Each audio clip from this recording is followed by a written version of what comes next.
Hello વિદ્યાર્થીઓ, પરીક્ષા પર્વની ગુરુચાવી મિશન સિદ્ધત્વ 2.0 અમદાવાદ ગ્રામ્ય જિલ્લા શિક્ષણ અધિકારી દ્વારા આયોજિત આ વિડીયો સિરીઝમાં આંકડાશાસ્ત્રના આ વિડીયો લેક્ચરમાં હું તમારું સંજય ગજ્જર સ્વાગત કરું છું।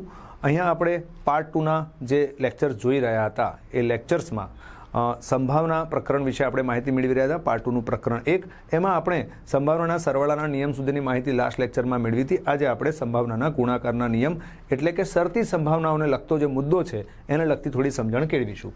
તો સંભાવનાનો જે ગુણાકારનો નિયમ છે એ બે પ્રકારની ઘટનાઓ માટે આવતો હોય છે, રાઈટ। એક તો શરતી સંભાવના માટે આવતો હોય છે અને બીજું આવતું હોય છે નિરપેક્ષ ઘટનાઓ માટે। તો પહેલાં તો આપણે ગુણાકારના નિયમને સમજીએ કે શરતી ઘટનાનો જે મુદ્દો, શરતી સંભાવના જો તમે સમજો છો તો જ તમે ગુણાકારને સમજી શકો છો। તો શરતી સંભાવના એવું છે કે ઘટના એ બને તો બી બને, આવી રીતનું વાક્ય જ્યારે પણ આપણને જોવા મળતું હોય કે ઘટના એ બને તો બી બને, એટલે આને એવું કહેવાય કે ઘટના એ બને છે પણ કોની શરતે બને છે? બીની શરતે બને છે। સોરી, ઘટના બી બને છે પણ કોની શરતે બને છે? એની શરતે બને છે। એ બને છે તો બી બને છે, એટલે બને છે તો બી પણ એની શરતે બને છે, એટલે એને આપણે કહીશું બી ઓબ્લિક એ ઘટના કહીશું કે બને છે કઈ ઘટના? બી, કોની શરતે? એની શરતે। અને આવી જ રીતે બી બને તો એ બને, એવી રીતની જ્યારે આપણને વાક્યરચના આપી હોય, બરાબર, તો વાળા શબ્દ સામાન્ય રીતે વચ્ચે જોવા મળતા હોય વાક્યરચનામાં। બી બને તો એ બને એની જ્યારે વાત કરી હોય તો શું કરવાનું થશે? ઘટના કઈ બને છે? એ બને છે, અને કોની શરતે બને છે? તો બીની શરતે બને છે, એને આપણે એ ઓબ્લિક બી કહીશું। હવે આપણે બી ઓબ્લિક એ લાવવું હોય કે એ ઓબ્લિક બી લાવવું હોય, બંને પરિસ્થિતિમાં આપણું અંશ જે છે એ છેદ બી જ લખાશે।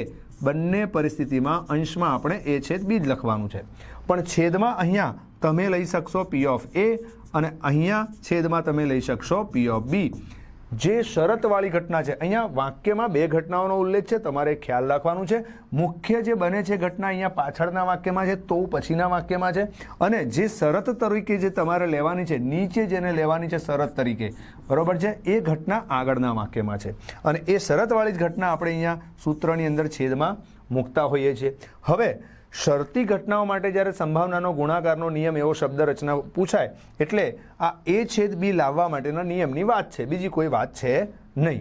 તો મારે જ્યારે એ છેદ બીનું મૂલ્ય લાવવું હોય, રાઈટ, એ છેદ બીનું મૂલ્ય લાવવું હોય તો મારી પાસે બે ઓપ્શન છે। પી ઓફ એ છેદ બી લાવવા માટે મારી પાસે બે ઓપ્શન છે શરતી ઘટનાઓ માટે, બરાબર। એક તો હું બીની શરતી ઘટના લઉં, બીની શરતી ઘટના, કોની શરતે? એની શરતે। બીની શરતી ઘટના એટલે બી મારી માટે મુખ્ય ઘટના થઈ, અને શરતી ઘટના છે એની શરતે છે એટલે મેં લખી દીધું। અથવા તો હું એની શરતી ઘટના લઉં, અથવા તો હું એની શરતી ઘટના લઉં, બીની શરતી ઘટના લઉં અથવા એની શરતી ઘટના લઉં। જો બીની શરતી ઘટના લઉં તો નીચે એ શરત સ્વરૂપે આવે છે ને એને જ મારે અહીંયા ગુણાકારમાં મૂકવાનું છે। આગળ જે સૂત્ર લખ્યું હતું એમાં પદની રૂપાંતરણ કરવાથી અથવા તો હેરફેર કરવાથી આ સૂત્ર બને છે, બીજું કંઈ વિશેષ છે નહીં, બરાબર। એ છેદ બી મેળવવા માટે બીની શરતી ઘટનાની જોડે મારે એ જે શરતવાળી છે ગુણવાની, અને એ છેદ બી મેળવવા માટે હું કાં તો પછી શું કરી શકું છું કે એની શરતી ઘટના ગુણ્યા બીની ઘટનાની સંભાવના ગુણી શકું છું। આ શરતવાળી ઘટના જે છે ને એ જ ગુણાકારમાં આપણે બંને જગ્યાએ લખીએ છીએ, રાઈટ। તમને આ જે પ્રકારના પ્રશ્નો છે એના કેટલાક ઉદાહરણો, કયા પ્રશ્નો તૈયાર કરવા નેક્સ્ટ સ્લાઇડમાં હું તમને સમજાવીશ, બરોબર છે। પણ આ શરતી સંભાવના માટે ગુણાકારનો નિયમ આ પ્રમાણે વપરાશે, અને જ્યારે ઘટનાઓ નિરપેક્ષ હોય ત્યારે એક ઘટના બને એની બીજી ઘટના ઉપર કોઈ અસર થતી નથી, બરોબર છે। એક ઘટના બને કે ન બને એની બીજી ઘટના પર અસર થતી નથી, ત્યારે બે ઘટનાઓ નિરપેક્ષ ઘટના કહેવાય। અને તેવી પરિસ્થિતિમાં બીની એની શરતે તમે સંભાવના મેળવો કે બીની સ્વતંત્ર સંભાવના મેળવો, બંને પરિસ્થિતિમાં સંભાવનાનો ઉત્તર સરખો આવે છે।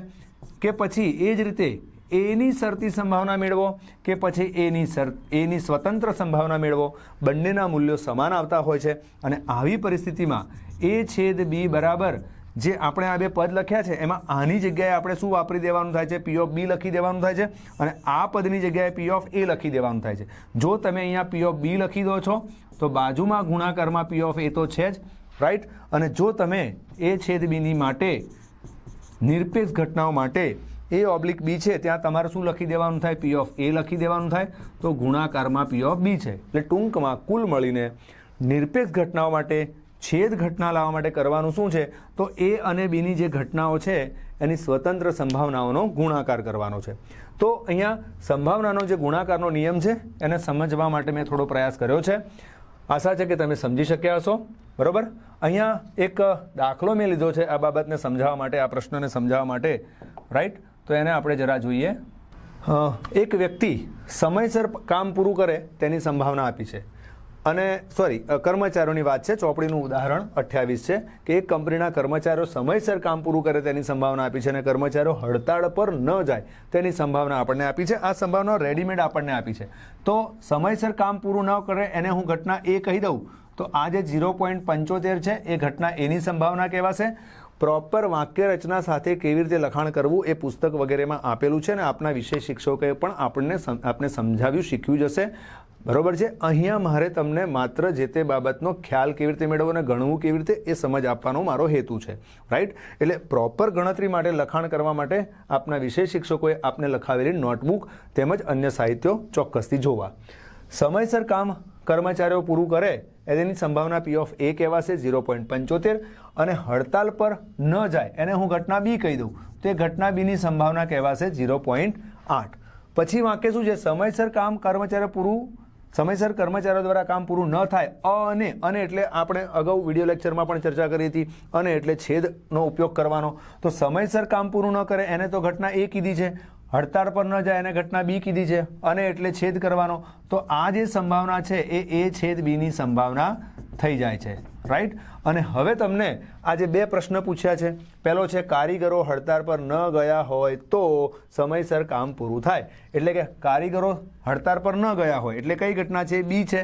તો શું લખ્યું છે? B હોય તો પહેલું જે વાક્ય છે શું કહેવાશે? B હોય તો A પ્રકારનું વાક્ય થયું. એટલે કોની સંભાવના થઈ? A ની સંભાવના થઈ. રાઈટ. અને કોની શરતે થઈ? તો આ પાછળના મતલબ કે અર્થ છે કે આગળની ઘટનાની શરતે થઈ. તો A ની સંભાવના B ની શરતે. એટલે તમારે લાવવાનું છે P ઓફ A/B લાવવાનું છે. અને જે બીજું વાક્ય છે શું કહ્યું છે? સમયસર કામ પૂર્ણ થયું હોય તો હડતાળ પર કારીગરો ન ગયા હોય. એટલે કે A હોય તો સમયસર કામ પૂરું ન થાય અને આપણે ઘટના સમયસર કામ પૂરું થયું હોય એને આપણે ઘટના A કીધી છે અને હડતાળ પર ન ગયા હોય એને ઘટના B કીધી છે. એટલે આ શું કહેવાશે? A હોય તો B. એટલે સંભાવના કોની થઈ? B ની થઈ. સંભાવના થઈ B ની, પણ કોની શરતે થઈ? તો A ની શરતે થઈ. રાઈટ. અને હવે આ મેળવવા માટે આપણે કરવાનું શું? તો હમણાં થોડી વાર પહેલાં જ આપણે સૂત્ર સમજાવ્યું કે બંને A/B હોય કે B/A હોય, A છેદ B તો આપણે ઉપર લખવાનું જ છે. A છેદ B તો આપણે ઉપર લખવાનું જ છે. બરોબર. છેદમાં શું લખવાનું છે? P ઓફ B આપણે લખવાનું છે અને અહીંયા છેદમાં શું લખવાનું છે? P ઓફ A લખવાનું છે. આ નીચે કઈ ઘટના લખવાની હોય? તો જે શરતમાં જે આપી છે તે. અને આ પદો ક્યાં છે? તો રેડીમેડ બધા આપેલા જ છે. અમુક પ્રશ્નોમાં આ પદો તમારે કોઈક રીતે મેળવવાના હોય, અમુક પદોમાં ક્યારેક સીધા પદો આપેલા હોય. બરોબર છે. તો અહીંયા આપણે આ 0.7 ભાગ્યા 0.8 કરીશું અને અહીંયા આપણે 0.7 ભાગ્યા 0.75 કરીશું. કેલ્સી વગેરેની મદદથી ગણતરી કરીને ઉત્તર તમારે મેળવી લેવાનો છે. રાઈટ. તો આ શરતી ઘટનાનો સંભાવનાનો જે નિયમ છે એનો ઉપયોગ કેવી રીતે થાય તેના પ્રશ્નની મેં અહીંયા ચર્ચા કરી. આવા બીજા પુસ્તકની અંદર અગત્યના કેટલાક પ્રશ્નો છે, ચોક્કસથી તમારે જોઈ લેવાના થાય છે. બરોબર છે. આ ઉદાહરણ 30થી લઈને 30, 31, 32, 35 જે છે એ શરતી ઘટના માટેના સિદ્ધાંતને સમજવા માટેના બહુ સરસ પ્રશ્નો છે. રાઈટ. અને પછી સ્વાધ્યાય 1.4ની અંદર પણ ક્વેશ્ચન 8 થી 15 સુધીના જે પણ પ્રશ્નો છે એમાં પણ શરતી ઘટના, નિરપેક્ષ ઘટનાને લગતા શરતી ઘટનાના નિયમોના આધારિત દાખલાઓ છે, એને જોઈ લેવા જોઈએ આપણે. રાઈટ. હવે એના જે ટૂંકા પ્રકારના 2 માર્ક્સનો જે સેક્શન સીમાં જે પ્રશ્ન આવતો હોય છે એમાં કેટલીક વખત આ પ્રકારનો પ્રશ્ન શરતી ઘટનાને લગતો આવતો હોય છે. તો અહીંયા તમને P ઓફ M 1/2 આપ્યું છે, P ઓફ A/M 1/10 આપ્યો છે, P ઓફ A/F 1/2 આપ્યું છે. A છેદ M અને A છેદ F લાવવાનું છે. તો A છેદ M તમે જોઈ રહ્યા છો કે આ ઓબ્લિકવાળી ઘટનાઓ આપી છે એટલે શરતી ઘટનાઓ આપી છે. તો શરતી ઘટનાઓ માટે છેદ ઘટના મેળવવા માટે ગુણાકારનો નિયમ વાપરવાનો થયો. તો શું કરવાનું થાય? આ A છેદ M લાવવા માટે શું થાય? તો A/M ની સાથે M ને ગુણવાનું થાય અથવા તો આના જ માટે A છેદ M જ માટે M/A ની સાથે આ નીચેની ઘટના A ને ગુણવાનું થાય. બરોબર છે, કાં તો આ વાપરવાનું થાય કાં તો આ વાપરવાનું થાય. તમારે રકમમાં જોઈ લેવાનું હોય કે રકમમાં આપ્યું શું છે, તો રકમમાં આપણી જોડે શું આપ્યું છે જુઓ જરા તમે, એ ઓબ્લિક એમ આપ્યું છે અને એમ આપ્યું છે, એટલે તમારે આ પદ વાપરવાનું થયું, આ નીચેનું પદ વાપરવાનું થતું નથી. બરાબર છે, ની કિંમત તમને આપી છે તમારે વાપરવાનું છે. પછી પેલું પી ઓફ એ છેદ એફ તમારે લાવવું છે, રાઈટ. તો એ છેદ એફ આપણે કેવી રીતે લાવીશું, તેના માટે બે ઓપ્શન છે આપણી પાસે, એ ઓબ્લિક એફની સાથે આ એફને ગુણવાનું, રાઈટ, અથવા તો પછી એફ ઓબ્લિક એની સાથે એને ગુણવાનું. બેમાંથી તમે કોઈ પણ એક ગણી શકો છો. માહિતી કઈ આપી છે જોવાની રકમમાં, તો આપણી પાસે શું આપેલું છે, એ ઓબ્લિક એફ, એટલે કે આ પ્રકારના પદો આપણી પાસે આપેલા છે, તો આ સૂત્ર આપણે વાપરવાનું થતું નથી, રાઈટ. અને એમાં આપણે જે કિંમતો આપી છે મૂકી અને ઉત્તર લાવીશું. આ જ પ્રમાણે એક ટૂંકો પ્રશ્ન છે કે 3 નિરપેક્ષ ઘટનાઓ માટે એ બી સી એવી 3 નિરપેક્ષ ઘટનાઓ આપી છે. આ અવારનવાર પૂછાતો છે, માટે અહીંયા હું લેવડાઈ રહ્યો છું આ પ્રશ્ન. એ યોગ બી યોગ સી મેળવો, એટલે કે એમ કહેવાય કે 3 પૈકી ઓછામાં ઓછી એક ઘટના બને તેની સંભાવના મેળવો. તો આના માટે એ યોગ બી યોગ સી, અહીંયા મારો હેતુ છે તમને 3 ઘટનાઓ માટે સંભાવનાનો સરવાળા નિયમને પણ હું એકવાર અહીંયા સ્પષ્ટ કરાવી દઉં, કેમ કે ઘણી બધી વખત એ પણ પૂછાતો હોય છે. 3 ઘટનાઓ માટે સંભાવનાનો સરવાળાનો નિયમ લખવો હોય તો પહેલાં તો ત્રણેય જે ઘટનાઓ છે, રાઈટ, ત્રણેય ઘટનાઓ છે એમની સ્વતંત્ર સંભાવનાઓનો સરવાળો લખવાનો છે, માઇનસ કરી ત્રણેય ઘટનાઓની બે ઘટનાઓ, ત્રણેય પૈકી બે ઘટનાઓની છેદ ઘટના માઇનસ કરીને લખવાની. એ છેદ બી લખો, પછી બી છેદ સી લખો, અને પછી એ છેદ સી પણ લખો. 3 પૈકી બેની જોડ બનાવો એટલે એ બીની જોડ બને, બીસીની જોડ બને અને એસીની જોડ બને, તો એ લખી દીધી. અને પછી ત્રીજું પદ આવે છે પ્લસ કરીને ત્રણેય ઘટનાઓની છેદ ઘટના લખવાની થાય. તો આ સંભાવનાનો 3 ઘટનાઓ માટે સંભાવનાનો સરવાળાનો નિયમ ઘણી બધી વખત પૂછાતો છે, તમારે ધ્યાનમાં લઈ લેવાનો છે.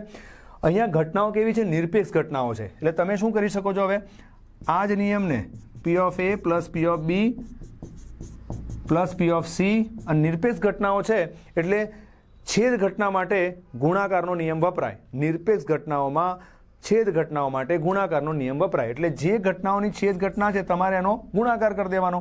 એટલે આ એ છેદ બી લાવવા માટે મારે શું કરવાનું, P of A into P of B કરી દેવાનું, રાઈટ. અને બી છેદ સી લાવવા માટે પણ શું કરવાનું, P of B into P of C કરી દેવાનું. અને એ છેદ સી લાવવા માટે પણ મારે પી of A into P of C કરી દેવાનું, રાઈટ. બે ઘટના, જે બે ઘટનાની છેદ ઘટના લાવી છે એમનો ગુણાકાર કરી દો. અને અહીંયા જે ત્રણેય ઘટનાની છેદ ઘટના જે લાવી છે એના માટે પણ આપણે ત્રણેય ઘટનાઓની જે સંભાવના છે એનો ગુણાકાર કરી દઈશું, બરાબર. પણ આ ગણતરી આપણા માટે લાંબી પડશે, તો શોર્ટ ગણતરી આપણે જોઈશું. જ્યારે પણ 3 ઘટનાઓ નિરપેક્ષ ઘટનાઓ આપી હોય ત્યારે 3 ઘટનાઓની યોગ ઘટના મેળવવા માટે કેવી ટૂંકી ગણતરી કરીશું એ આપણે જોઈએ. આ સમજાવવા પાછળનો મારો હેતુ તમે આટલો મુદ્દો ધ્યાનમાં રાખો કે 3 ઘટનાઓ માટે સંભાવનાનો સરવાળાનો નિયમ કેવી રીતે લખાતો હોય છે, રાઈટ. અને આપણે હવે શોર્ટમાં આ પ્રશ્નને કેવી રીતે ગણવાનો છે, જ્યારે પણ આવી રીતે 3 ઘટનાઓ નિરપેક્ષ ઘટનાઓ આપી હોય અને તેમની યોગ ઘટના તમારે લાવવાની છે, તો શું કરવાનું છે, તો પી ઓફ એ યોગ બી યોગ સી મેળવવા માટે 1 માઇનસ કોઈ પણ ઘટનાની સંભાવના મેળવવા માટે 1માંથી તમે એની પૂરક ઘટનાની સંભાવના, એટલે કે એ યોગ બી યોગ સીની પૂરક ઘટનાની સંભાવના બાદ કરી શકો છો, રાઈટ. હવે થોડી વાર પહેલાં અગાઉના વિડીયો લેક્ચરમાં આપણે આ મુદ્દો જોયેલો છે કે જ્યારે અહીંયા કૌંસનો ડેશ જે છે, કૌંસનો જે ડેશ છે એની જગ્યાએ હું અંદર જો ઘટનાઓ પર જ ડેશ લખી દઉં છું, એટલે કે અંદર ઘટનાઓની પૂરક ઘટના લખી દઉં છું, તો વચ્ચે જે યોગ છે એના બદલે છેદનો સિમ્બોલ થઈ જાય છે. બીજી હવે અગત્યની વાત કે જ્યારે 3 ઘટનાઓ ABC 3 ઘટનાઓ નિરપેક્ષ છે તો એમની પૂરક ઘટનાઓ પણ નિરપેક્ષ થાય. નિરપેક્ષ થાય એટલે ગુણાકાર, આટલો યાદ રાખવાનું. એ છેદ બી નિરપેક્ષ થાય 2 ઘટનાઓ એટલે છેદ ઘટનાની જગ્યાએ ગુણાકાર લખવાનો.